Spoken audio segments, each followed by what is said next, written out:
दूसरी आम आदमी पार्टी ने अपनी लाइन तय की है। उसने कहा है कि हम इस इंडिया गठबंधन का हिस्सा नहीं बनेंगे। उन्होंने ये भी कहा है कि हम, चाहे वो महंगाई हो, बेरोजगारी हो, पेपर लीक हो, कुशासन हो, जो शासन में गड़बड़ियां हैं उनसे जुड़े हुए मसले हों, इन सब पर हम सभी सरकार के खिलाफ आवाज उठाते रहेंगे।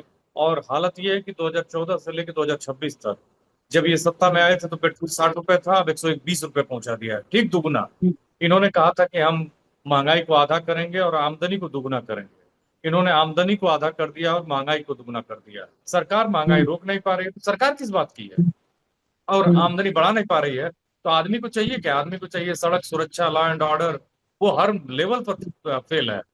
2029 तो बहुत दूर है। अब तो एक एक दिन काटना लोगों के लिए इसलिए मुश्किल हो रहा है क्योंकि इतनी मुश्किलें बढ़ चुकी हैं। कल राजधानी दिल्ली में इंडिया गठबंधन की एक बड़ी बैठक हुई। हालांकि तमाम पार्टियां ऐसी रहीं जिन लोगों ने बड़ी मजबूती के साथ कहा कि वे लोग 2029 में इंडिया गठबंधन की सरकार को बनाएंगे।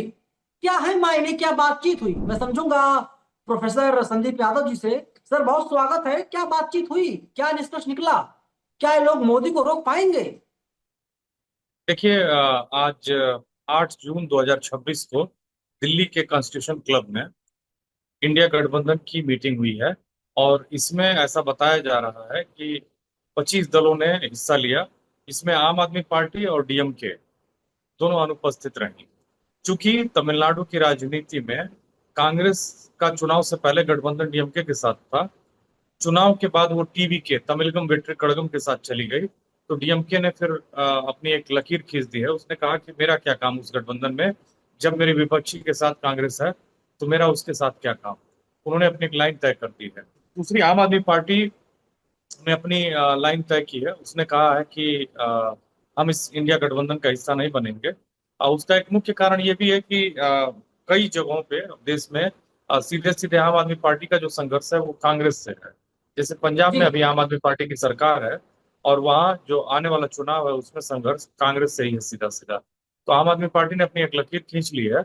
वैसे भी आम आदमी पार्टी का जो उदय हुआ था 2012 में, कांग्रेस के खिलाफ आंदोलन से हुआ था। और जो उसने राजनीतिक स्पेस घेरा है बीजेपी के उदय के बाद, वो वो स्पेस बेसिकली हम्म, कांग्रेस का था। तो ऐसे में आम आदमी पार्टी ने कांग्रेस और इंडिया गठबंधन से अपनी दूरी बना ली है, साफ साफ उन्होंने कह दिया है। बाकी दल मौजूद थे। टीएमसी मौजूद थी। ममता बनर्जी आई थी कोलकाता से। हालांकि उनकी पार्टी के सांसदों की भी टूटने की खबर आ रही है। लेकिन टीएमसी थी, समाजवादी पार्टी थी, आरजेडी थी, और जितने भी जेएमएम थी, और जितने भी नेशनल कॉन्फ्रेंस थी, ये सब मेजर जो पार्टियां हैं जो अभी कांग्रेस के साथ हैं या फिर इंडिया ब्लॉक के साथ हैं, वो सभी उपस्थित हम्म, थी। और उनका यही निष्कर्ष रहा। मल्लिकार्जुन खड़गे ने, जो इसके कन्वीनर हैं, उन्होंने मतलब कोऑर्डिनेटर हैं, उन्होंने इस मीटिंग को कंक्लूड करते हुए कहा कि हम आने वाले समय में जितने भी महत्वपूर्ण मुद्दे हैं उन पर बातचीत करेंगे, लगातार प्रदर्शन करेंगे और सरकार का विरोध करेंगे। उन्होंने कहा है कि जब पार्लियामेंट का सेशन होगा तो हम रोज सुबह नेता विपक्ष की अगुवाई में हम सारे कार्यकर्ता, हम सारे दलों के लोग मिलेंगे और अपना मुद्दा तय करेंगे। उन्होंने ये भी कहा है कि हम, चाहे वो महंगाई हो, बेरोजगारी हो, पेपर लीक हो, कुशासन हो, जो शासन में गड़बड़ियां हैं उनसे जुड़े हुए मसले हों, इन सब पर हम सभी सरकार के खिलाफ आवाज उठाते रहेंगे, ऑर्गेनाइज ढंग से एक साथ मिलके, और सरकार का हर गलत काम में विरोध करते रहेंगे। तो क्या लगता है इनकी जो बैठक है, रणनीति है, मीटिंग है, जाहिर सी बात है सत्ता में आने की रणनीति इन लोगों की है। मैं कह रहा हूं कि जिस प्रकार से अपोजिशन के तमाम लीडर शामिल हुए, हेमंत सोरेन नहीं पहुंच पाए लेकिन मोबाइल फोन के जरिए वे इस मीटिंग में जुड़े। उद्धव ठाकरे महाराष्ट्र जुड़े, लेकिन डीएमके और आम आदमी पार्टी ने अपना रास्ता अलग चुन लिया। तो क्या लगता है कि ये लोग 29 में नरेंद्र मोदी को प्रधानमंत्री बनने से रोक पाएंगे? देखिए, जो ये बुलबुला बनाया गया था 2012 में आंदोलन करके, हाँ, अन्ना आंदोलन के द्वारा, जिसमें आरएसएस शामिल था, इंडिया अगेंस्ट करप्शन हाँ, नाम की संस्था थी। वो बुलबुला बनाया गया कि गुजरात मॉडल एक बहुत ही बेहतरीन मॉडल है। अभी जी। कल गुजरात में 4 मजदूर सेप्टिक टैंक में डूब के मर गए हैं। गुजरात कुपोषण बिल्कुल। के मामलों में, छात्रों के छोटे बच्चों के कुपोषण के मामले में भारत में सबसे तमिलनाडु के मुकाबले तो बहुत ही कमजोर है। तो एक मॉडल हम्म। स्टेट बताया गया, फिर बुलबुला क्रिएट किया गया। और हालत ये है कि 2014 से लेकर 2026 तक, जब ये सत्ता में आए थे तो पेट्रोल 60 रुपए था, अब 120 रुपए पहुंचा दिया है, ठीक दुगुना। हम्म। इन्होंने कहा था कि हम महंगाई को आधा करेंगे और आमदनी को दुगुना करेंगे। इन्होंने आमदनी को आधा कर दिया और महंगाई को दुगुना कर दिया। ठीक उल्टा किया। कहा था कि 15 लाख रुपए देंगे, 15 रुपए नहीं मिले हैं लोगों को। कहा था कि 2 करोड़ नौकरियां हम देंगे, 2 करोड़ हम्म। नौकरियां क्या, जो सरकारी कंपनियां थी उनको बेच दिया। इनफैक्ट जो हम्म। सरकारी नौकरियां थी उनको ही छीन लिया। हम्म। प्राइवेट सेक्टर्स में आप देख ही रहे हैं कि अर्जेंटीना से लेके अमेरिका तक, अमेरिका से लेके दुनिया के हर कोने कोने में अडानी जो है कंपनियां खरीद रहे हैं। हम्म। अडानी जो एक गुमनाम व्यक्ति हुआ करते थे 14 से पहले, अब दुनिया के सबसे हम्म। धनी लोगों में से एक हैं। वो दुनिया के हम्म। 5वें सबसे धनी आदमियों में से एक। तो हम्म। ऐसी स्थिति में साफ साफ दिखता है कि जो भारत की इकोनॉमी है, अब आप देखिए कि जब ये सत्ता में है उस समय सिलेंडर, घरेलू गैस वाला सिलेंडर जो था वो था 442 रुपए, अब हो गया है नौ हम्म। सौ बयालीस रुपए सीधे 500 रुपए, हम्म। दोगुने से भी ज्यादा। इन्होंने बहुत हम्म। मेहनत की है इस दशा में पहुंचाने के लिए देश को। आर्थिक स्थिति इतनी खराब हो चुकी है कि डॉलर उस समय था 60 रुपया, हम्म। और पहुंचा दिया उसको 97 रुपए। पेट्रोल जो था वो 55 रुपए था, और पेट्रोल उसी कच्चा तेल जो था उसी दाम पर खरीदा जा रहा था उस समय भी। लेकिन यूपीए हम्म। टू उसको दे रही थी 55 रुपए में, और ये दे रहे हैं 120 रुपए। तो ये इनका हम्म। सुशासन है, ये उनका लॉ एंड ऑर्डर है, ये इनका गवर्नेंस है। और ये जो मॉडल है ये बहुत प्रॉब्लमेटिक हम्म। है। और इनके कुछ हम्म। पूंजीपति दोस्त हैं, जैसे अभी हम्म। राजेश एक्सपोर्ट्स का मामला निकल के आया है। एक पर एक परतें खुलती जा रही हैं, और पता चलता जा रहा है कि वो धोखाधड़ी के मामले में भी शामिल था। लेकिन हम्म। उसके बावजूद भी सरकारी कंपनियां उसके शेयर्स में निवेश करती रही। तो सेबी कहाँ थी, लोग निवेश करने वाले कहाँ थे? देश पूरा भ्रष्टाचार में डूबा हुआ है। लगातार जो चुनाव चीफ इलेक्शन कमिश्नर है भारत के, उनके ऊपर अंगुलियां उठ रही हैं। चुनाव अब हो ही नहीं रहा है ऐसा लोग कह रहे हैं। जिस तरह से 34 लाख लोग पश्चिम बंगाल में चुनाव में वोट ही नहीं दे पाए, और वहां जबरदस्ती हाँ। सत्ता हस्तांतरण कर दिया गया है। और जिस तरह से वहां रोज पार्टी के नेताओं हम्म। को तोड़ा जा रहा है, जैसे लगता है कि पूरे देश की मशीनरी को मैंने हम्म। फोर्स लगा के पूरा पीछे लगा दिया गया है।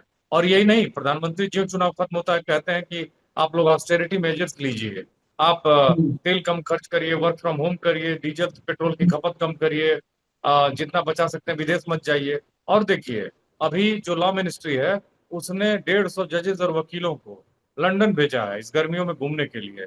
और वहां हम्म। उनके लिए उन्होंने एक बैडमिंटन प्रतियोगिता का आज आयोजन किया था, जिसकी ऑनलाइन बड़ी किरकिरी हो रही है। सभी लोग सवाल उठा रहे हैं। चीफ जस्टिस ऑफ इंडिया तो 2 दिन पहले एक सेमिनार में बोल रहे थे, वहां कुछ लोगों ने उनकी हुटिंग कर दी, उनके से सवाल पूछा, और आज आयोजकों ने सवाल लेने से मना कर दिया। तो इन हम्म। लोगों का विरोध हो रहा है। अभी कुछ दिन पहले इन्होंने कहा था कि भारत के युवा आरटीआई एक्टिविज्म एक्टिविज्म और इससे कॉकरोच। काम करके कॉकरोच और पैरासाइट की तरह। अब भारत में एक गुस्सा लोगों में बढ़ चुका है। सरकार महंगाई हम्म। रोक नहीं पा रही है, तो सरकार किस बात की है? और हम्म। आमदनी बढ़ा नहीं पा रही है, तो आदमी को चाहिए क्या? आदमी को चाहिए सड़क सुरक्षा, लॉ एंड ऑर्डर। वो हर लेवल पर फेल है।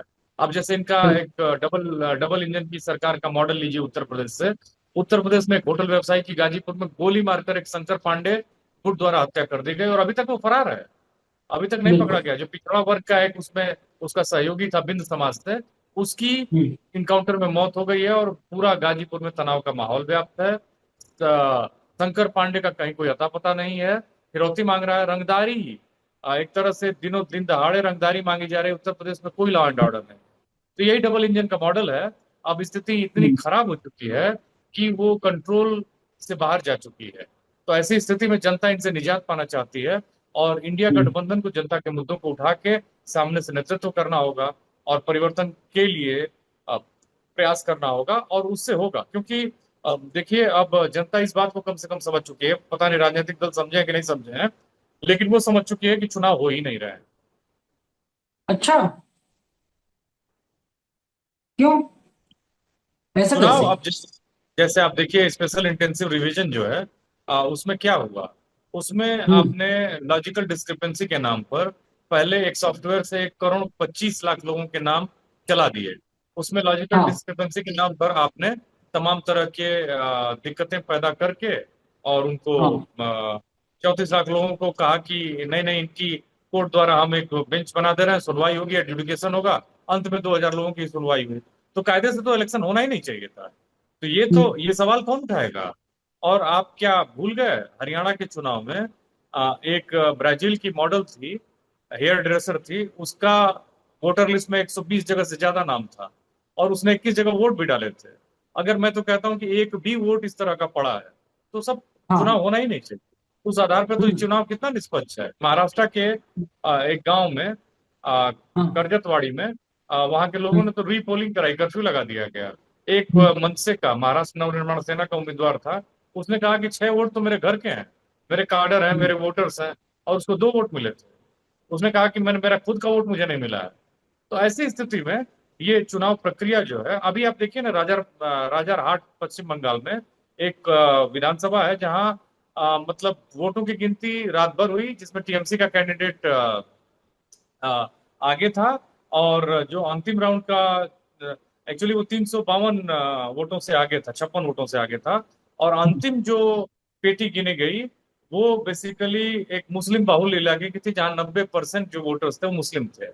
और आपको जान के आश्चर्य होगा कि उस पेटी की मतगणना की गिनती में केवल 5 वोट टीएमसी को मिले, और अंत में बीजेपी जो है 350 वोटों से जीत गई। लेकिन बड़ा इंटरेस्टिंग है ये, 164 नंबर के बूथ, 163 और 164 नंबर के बूथ दोनों अगल बगल में थे। हम्म, और ये जो बूथ था, इसकी गिनती की गई थी, 164 नंबर का था। 163 नंबर के बूथ में भी जो मुस्लिम वोटर्स थे वो 80% थे। और वहां 75% मुसलमानों का वोट, 80% मुसलमानों का वोट, उससे भी ज्यादा 90% वो टीएमसी को पड़ा था। तो यहाँ क्या हुआ कि 95% बीजेपी को चला गया, ऐसा। और वो भी रात तक क्यों गिनती हुई, अगले दिन क्यों रिजल्ट डिक्लेरेशन हुआ, वो भी जब टीएमसी के पूरे कार्यकर्ता चले गए। तो अब आप बताइए कि हम्म, इसमें कितना फेयर चुनाव हो रहा है। आप बताइए कि जो ऑब्जर्वर था वो मीटिंग कर रहा था पॉलिटिकल पार्टीज के साथ, उसका काम होता है कि वो ऑब्जर्व करे और अपनी रिपोर्ट दे। वो एक पार्टी के लिए काम कर रहा था, साफ कैमरे में आया, तो चुनाव ही नहीं होना चाहिए था। तो ये चुनाव के लिए का कम है क्या? हम्म, मतलब एक पार्टी के राष्ट्रीय अध्यक्ष सीआरपीएफ की गाड़ी में चुनाव प्रचार कर रहे थे। ये चुनाव जो मॉडल कोड ऑफ कंडक्ट है, इसकी धज्जियां उड़ाना नहीं है। तो आप इस बात को समझिए कि बहुत सारी चीजें हैं। जिस तरह से ज्ञानेश गुप्ता ने कहा कि एक पॉलिटिकल पार्टी के एमपी को कि गेट आउट, तुम यहाँ से चले जाओ, तुम्हारी कोई जरूरत नहीं, हम तुम्हारी कोई सुनवाई नहीं करेंगे। जिस तरह से टीएमसी को तोड़ा जा रहा है, जिस दिन चुनाव जीतने के बाद 5 मई को शुभेंदु अधिकारी दिल्ली आते हैं, 6 मई को आते हैं शायद, और उसी दिन ऋतुपर्त बनर्जी जो राज्यसभा से सांसद हैं और अभी एमएलए बन के आए हैं बीजेपी टीएमसी से, वो उनसे दिल्ली में हम्म, मिलते हैं। और अगले दिन बात की जाती है कि 58 से 60 हमारे जो नेता हैं, एमएलए जो है, जो नए जीत के आए हैं, वो टीएमसी से अलग हो रहे हैं। उसमें फिर काकोली दफ्तिकार घोष को इन्होंने संसद से तोड़ लिया, और वो कह रहे हैं कि 20 सांसद हमारे साथ हैं। तो ऐसे में ये जो सत्ताधारी दल है, वो हर तरह से अपने को पूर्ण बहुमत में करना चाहता है। वो चाहता है कि हम पूर्ण बहुमत में रहें। और जो भी बिल, जैसे डिलिमिटेशन वाली बिल जो है पास नहीं हो पाई थी, तो अब ये अगर पार्लियामेंट में पूर्ण बहुमत में होंगे, राज्यसभा लोकसभा में, तो जो बिल पास कराना चाहेंगे उसको कर लेंगे, और इनका काम जो है आसान हो जाएगा। हम्म। लेकिन सर सवाल ये है ना कि अपोजिशन सब कुछ देख क्यों रहा है, कर कुछ क्यों नहीं रहा है। अगर लगता है कि आप चुनाव में जाओगे, आप हार जाओगे, तो बाइकआउट करना चाहिए, कोई और रास्ता निकालना चाहिए। ये देखिए, लड़ाई इसमें फिर दोहरी, अदालत की नहीं है, ये लड़ाई सड़क सड़क की है। ये दोहरी, हाँ, बात आपने सही कही, ये लड़ाई सड़क की है। और इसीलिए शायद आज इंडिया गठबंधन मिला भी था, क्योंकि बिना सड़क की लड़ाई से कुछ नहीं होना है। ये पहले तो लड़ ही रहे हैं। अगर ये चुनाव का बहिष्कार करेंगे तो ये लोग इनसे, इनके खिलाफ ये प्रचार फैलाएंगे कि देखिए देखिए, ये चुनाव की व्यवस्था में विश्वास नहीं करते हैं, देश के संविधान में विश्वास नहीं करते हैं, ये देश के विरोधी लोग हैं। और जब लड़ेंगे तो ईवीएम से मैनेज किया जा रहा है। तो इन्होंने कोई रास्ता नहीं छोड़ा है। अब रास्ता एकमात्र है, जिसका आपने अभी जिक्र किया, कि सड़क पे आइए, लाठी खाइए, विरोध करिए, जनता को एकजुट करिए, क्योंकि इन्होंने सारे स्ट्रक्चर को कब्जा कर लिया है। अब आप देखिए कि जब वो राजेश मेहता जो है, उसकी कंपनी लूट रही थी देश के निवेशकों को, तब ईडी कहाँ थी, तब सेबी कहाँ थी, तब सीबीआई कहाँ थी? इनके लोग जब लूट मचाते हैं तो कोई संगठन नहीं होता है। लेकिन ईडी के 90% छापे जो है विपक्ष के नेताओं पर पड़े हैं। जी। तो सर आगे लगता है कि 2029 में नरेंद्र मोदी चौथी बार इस देश के वजीर आजम बन पाएंगे, पढ़ेंगे कि मैं नरेंद्र दामोदर दास मोदी प्रधानमंत्री पद की शपथ लेता हूं कि मैं फला फला फला करूंगा। देखिए नवीन जी, 2029 तो बहुत दूर है। अब तो एक एक दिन काटना लोगों के लिए इसलिए मुश्किल हो रहा है क्योंकि इतनी मुश्किलें बढ़ चुकी हैं। एक तो ईरान और अमेरिका का युद्ध चल रहा है, ऊपर से जो सरकार की नीतियां रही हैं वो स्पष्ट नहीं रही हैं। तो ऐसी स्थिति में नवीन जी, दिक्कत यह है कि भारत एक मैन्युफैक्चरिंग यूनिट के रूप में कभी बन नहीं पाया। हमने छोटे छोटे हम्म। उद्योग खत्म कर दिए, हम रुपए को मजबूत नहीं कर पाए, हम अपने युवाओं को हाँ। स्किल्ड नहीं बना पाए, हम अपने युवाओं को अच्छी एजुकेशन नहीं दे पाए। तो अब जो वो मतलब अब जो समय बीत गया नवीन जी, जैसे एक समय पे एक युवा ने ना बीटेक किया ना इंजीनियरिंग किया, वो सोचे कि 40 साल की उम्र में इंजीनियरिंग कर ले तो समय वापस नहीं आएगा। सरकार ने हम्म। 14 साल 12 साल गंवा दिए हैं। अब उसने कुछ काम तो किया नहीं। अब वो ठीकरा हम्म। फोड़ रही है ईरान और अमेरिका युद्ध पे। तो लोग पूछ रहे हैं कि ट्रम्प के सामने कौन जाके घुटने टेक रहा है। ट्रम्प रोज धमकी दे रहा है, रोज डरा रहा है, धमका रहा है, तो आपने घुटने क्यों टेके? और हमारी इकोनॉमी को चूना उसने लगाया तो आप चुप क्यों थे? तो ऐसी स्थितियां सर अभी खबरें सामने आ रही कि प्रधानमंत्री कार्यालय तक चर्चा है कि राहुल गांधी ने आज दिल्ली में बहुत बड़ी बैठक की और मोदी सरकार को उखाड़ फेंकने का पूरा प्लान तैयार किया गया। साथ ही साथ ये कहा गया, उस प्लान में शामिल है कि धर्मेंद्र प्रधान तुरंत इस्तीफा दें। बिल्कुल कायदे से तो नवीन जी देखना चाहिए कि जो भी मंत्री तमाम तरह के गतिविधियों में लिप्त हैं, जैसे निर्मला सीतारमन भी कुछ कर नहीं पा रही हैं, अश्विनी वैष्णव, कोई भी मंत्री यहाँ कोई डिलीवर नहीं कर पा रहा है। तो ऐसी ऐसी स्थितियों में पूरी तरह से सरकार अक्षम हो चुकी है। और तथागत बुद्ध ने कहा था नवीन जी कि परिवर्तन ही इस दुनिया का एकमात्र सत्य है। परिवर्तन बिल्कुल। तो होगा नवीन जी, और 2029 तक नहीं जाएगा ये उससे पहले होगा। और पक्का।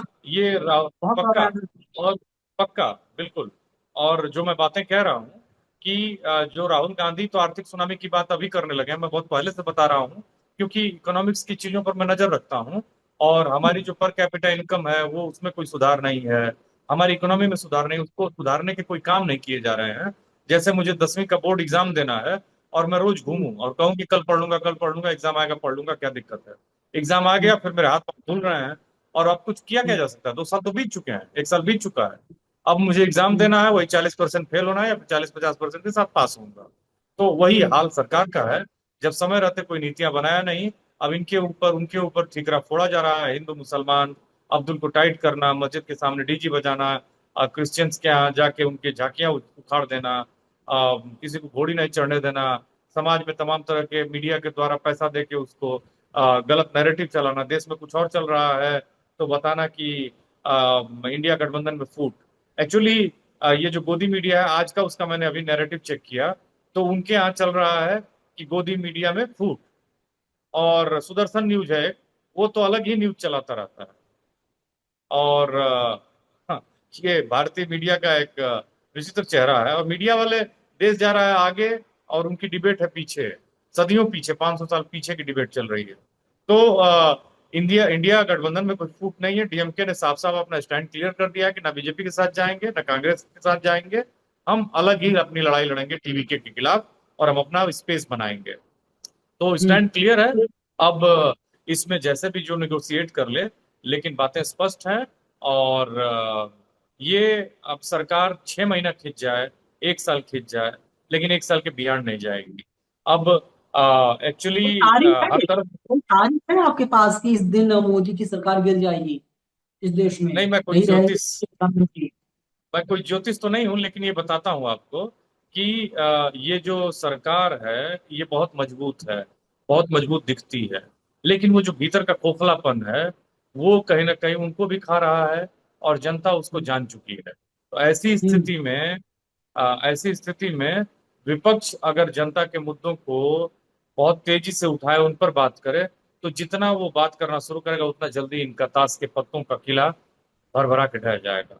और वो ढहना एकदम तय है, और ढहना बहुत नजदीक है। इसलिए 29 की तो अब बात ही नहीं करनी है। ये 26 चल रहा है, 27 तक खींच जाए, बहुत बड़ी बात है। बनेगा प्रधानमंत्री? राहुल गांधी प्रधानमंत्री पद की शपथ लेंगे? राहुल गांधी प्रधानमंत्री पद की शपथ लेंगे या नहीं लेंगे, ये तो अभी दूर की बात है, क्योंकि क्षेत्रीय दलों की क्या उपस्थिति होगी, कैसे होगी, ये बहुत महत्वपूर्ण है। और सबसे बड़ी बात मुझे लगता है कि आज इंडिया गठबंधन का जो फोकस होना चाहिए वो ये होना चाहिए कि बीजेपी के खिलाफ वो अपनी लड़ाई को मजबूत करें, एक बड़ी लकीर खींचें, अपनी नैरेटिव को इतना मजबूत करें कि वैसे है भी उनका, बस उसको मजबूती से और ईमानदारी से लागू करें। ये नेता बनना, प्रधानमंत्री बनना उतना महत्वपूर्ण नहीं है। महत्वपूर्ण है देश में बढ़ती महंगाई को रोकना, बेरोजगारी को खत्म करना, बिकती हम्म। कंपनियों को रोकना, सरकारी कंपनियों में निवेश करना। निवेशक, आज की खबर है नवीन जी, कि जी जो विदेशी निवेशक थे, $28 बिलियन उन्होंने भारत के इकोनॉमी में निवेश कर रखा था, उन्होंने सारा पैसा निकाल लिया है। केवल एक जी बिलियन डॉलर बचा है। सोचिए कितनी बड़ी खबर है। लेकिन गोदी मीडिया डिबेट किस पे कर रहा है? इंडिया गठबंधन में फूट। जैसा लगता है कि इंडिया गठबंधन इस पूरा फोकस है उनका, देश चला रही है एनडीए, बात होगी इंडिया की। गजब हालत है। मीडिया का काम है सरकार से सवाल पूछना, जो जिम्मेदार है उससे सवाल पूछना, ये नहीं कि जो विपक्ष में बैठा है जिससे कोई लेना देना नहीं उससे पूछना। तो यही वो हाल है। इकोनॉमी एकदम कोलैप्स हो चुकी है, अर्थव्यवस्था एकदम भरभरा चुकी है। अगर फर्टिलाइजर्स ठीक से नहीं मिलते हैं और भारत की खेती की ये अगली फसल जो है अगर वो कमजोर होती है, तो आने वाले समय में खाने के लाले भी पड़ सकते हैं। मैं आपको ये स्पष्ट ढंग से इस चैनल पे बता रहा हूँ। जी, बहुत शुक्रिया सर, बहुत धन्यवाद सर।